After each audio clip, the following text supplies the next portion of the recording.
So, Erin, tell me a little bit about who you work for, what you do, and why you're here today. Great. So I am the co-founder of Brooklyn Lab Charter Schools in Brooklyn, New York, and I'm the executive director of InnovateEDU. And InnovateEDU is the organization that Eric and I co-founded when we founded Brooklyn Lab in order to take the innovation that was happening at Brooklyn Lab and get it to scale.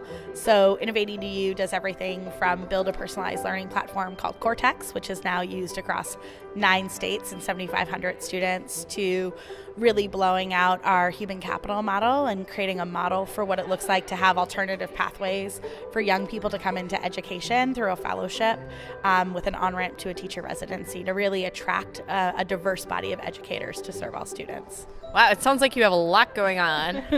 Yeah, it's pretty busy, but we have a great team at Brooklyn Lab and at InnovateEDU, a great community and a great team who are really supporting reimagining and rethinking education. And frankly, it's humbling for me to be part of this effort in my own community, where I live and where I'm raising my son.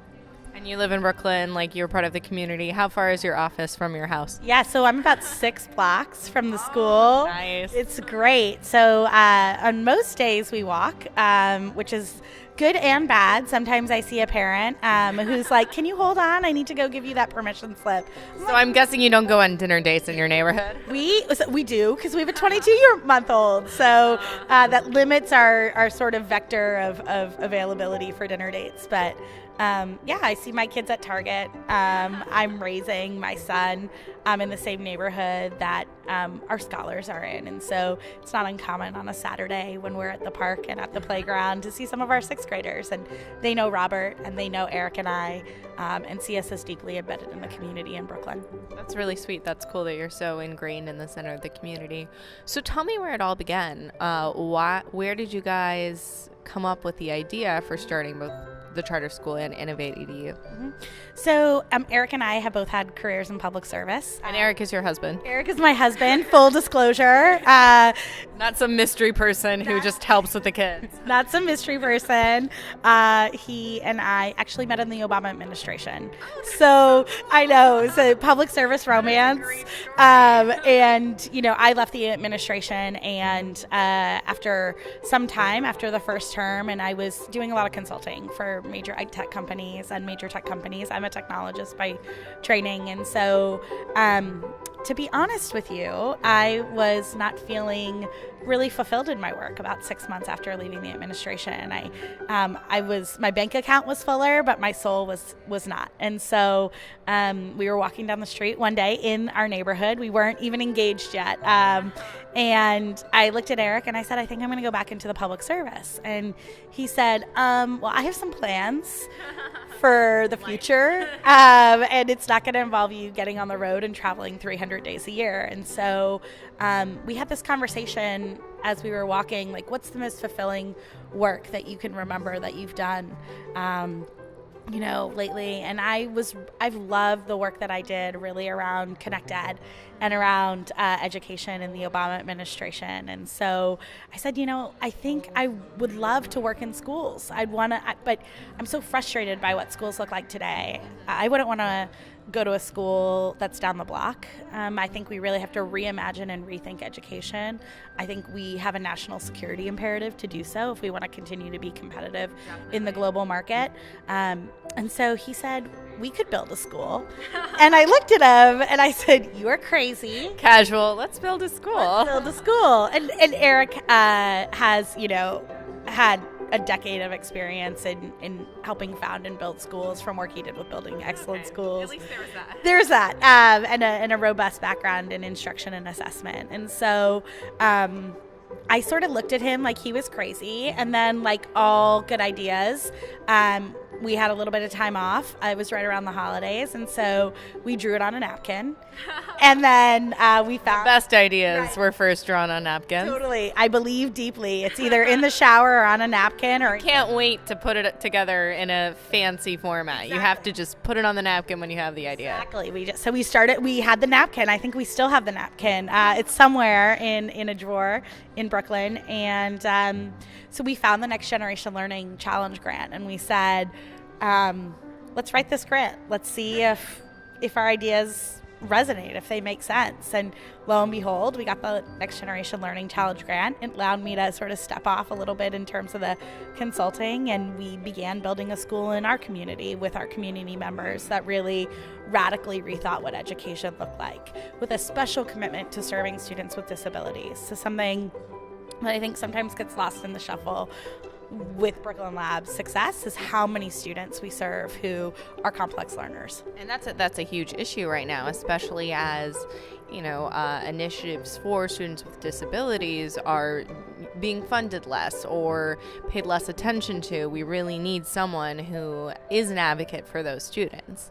Absolutely. I mean, I think we believe that every student should have an individual education plan. That's the promise of personalized learning. It really is taking some of the best of the special education tradition and saying, shouldn't all of our kids have plans that help them understand who they are as learners, help them become advocates for their own learning, exercise student voice and choice. And so we're deeply connected to the special education community because Eric is someone who has 11 different learning disabilities. He doesn't read beyond a first grade level, but yet went to Brown and is a Truman and a Marshall scholar. And so what does it take, in his case, technology that really helped him engage in the world in a different way? And so we believe that all students can achieve. We believe that any student can really make those strides. You have to have open, transparent, and honest conversations with them where they're empowered by their own data and with knowledge about how they learn so that they can take charge of their own learning. And that's really the ethos of Brooklyn Lab, is personalization and these relationships. That's really cool. So what are you all working on right now? I know you've been doing this for a while, but what's the next step for you?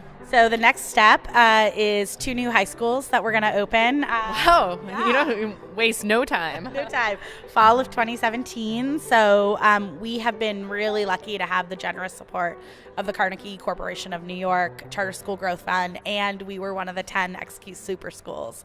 And so it's awesome.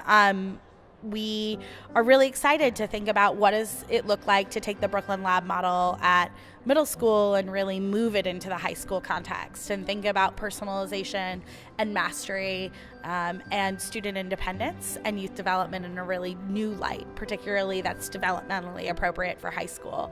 And then at InnovateEDU, we're really excited about the growth of Cortex. We didn't build Cortex to scale in the same way, right? We built it thinking it was our system for Brooklyn Lab, and then we were lucky enough to have some early schools who visited Brooklyn Lab and said that would supercharge my model, like Achievement First and some others. And so Cortex is growing really fast, and I think it's awesome since about 75% of our users are districts.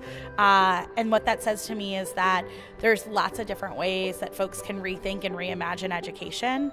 And part of that is through technology and having a technology backbone that can make it easier to have data serve, inform, and enhance teaching and learning. Great. So you clearly have invested a lot of time and energy into innovating education and, in so many ways. Tell me what you think will be the next innovations, the next things in education in the future. What will we be working toward by, 2050? What do you think will come up next? Well, I think we have to start that from putting students and teachers at the center and saying, what do our students need to succeed in a world where we don't even know what the jobs of the future look like? So I don't know what the jobs of 2050 look like. But I think we know that we need to think about how we build skills around habits of success and wayfinding and executive functioning. We use the My Ways framework from NGLC at Brooklyn Lab, and we've actually have had such success with My Ways that we've built it now into Cortex. So I think we're going to have to think about assessment, and we're going to have to think about skills, not just in core content knowledge, but really what does it take for students to succeed and get to and through college and career. So I know the things that make me successful in my career are things like being able to work in multifunctional teams, being able to navigate conflict. Those are the things I think we really need to be thinking about with our students. I also think we need to be really focused on equity and access. One of the things that I'm conscious about, particularly around technology, is how do we not exacerbate the digital divide? How do we not let personalization create a new era of have and have-nots? And so what are we doing to focus on diversifying our teacher base so that our teachers are reflective of the communities that they're serving, something we pay particular attention to at Brooklyn Lab? How are we thinking about new on-ramps for folks who might want a second career or who have skill sets like in the science and the computer sciences and mathematics, who could come into teaching and really infuse new experiences? And I think it's also incumbent upon us to think about what's next for students. How do we get them the most hands-on experiences, the most ability to interact with employers, the ability to get an early jump on college? My hope is that if we focus on equity and access, personalization and diversity, that we're going to be able to meet the needs of 2050, which I can't tell you what they are right now. Yeah, well, we'll see what happens. I think the best we can do is find out, what skills we'll need to figure out how to provide training for those jobs. So a lot of critical thinking and, being adaptive. I think being adaptive and moving fast is important in this time when things are constantly changing. So I'm going to ask you one last question. Great. And it's a little bit of a fun freebie question. How you talked about your husband's experience as a student and how that reflected his desire to be involved in this. How did your experience as a student affect the way that you approach education today? Yeah, so I was really lucky. I was born on third base. I didn't have to worry about what it looked like to go to college. It wasn't even a question for me. I grew up with some of the best education that my home state of Arizona could provide. But when I think back about my education, what are the things that actually allowed me to have this career where I was adaptive? I always use the analogy of a whitewater kayaker for our students, that you don't know where the rocks are and the current is really fast, and how are you going to navigate that? Throughout my career, I've had to be that whitewater kayaker, from changing technology to the changing political landscape. And I'll tell you that the signature experiences are the things that really mattered most to me. So being editor of the newspaper, or in some cases being on the cheerleading team, or being, on the homecoming committee and building a... You and I have a lot in common. But we were the same person in high school. Right. And so, but if you think about that, working on those teams, meeting different people, having to work out skills and problems, having to get things done on a timeline, having to be adaptive when it rained on homecoming night or when you missed an advertising deadline in the paper, what were you going to do? Those are the things that prepared me for what my life looked like as an adult. And frankly, that's one of the things that we're really focused on at Brooklyn Lab, is how do we create those signature experiences for students that are mindful of increasing equity and access across the board. I hope that Fantastic question. That's a very thorough answer. Thank you. Yeah, great. Well, it's been great. Yeah, it was great speaking with you, Erin. Thank you for your time, and I can't wait to see what you guys do next. I probably, in 2 years, you'll have high schools all over the place. Well, come on down to Brooklyn Lab. We're not far, and Brooklyn's a hot place to be right now. Yeah, no, I always have time to visit Brooklyn. Great. Well, we'll see you soon. All right.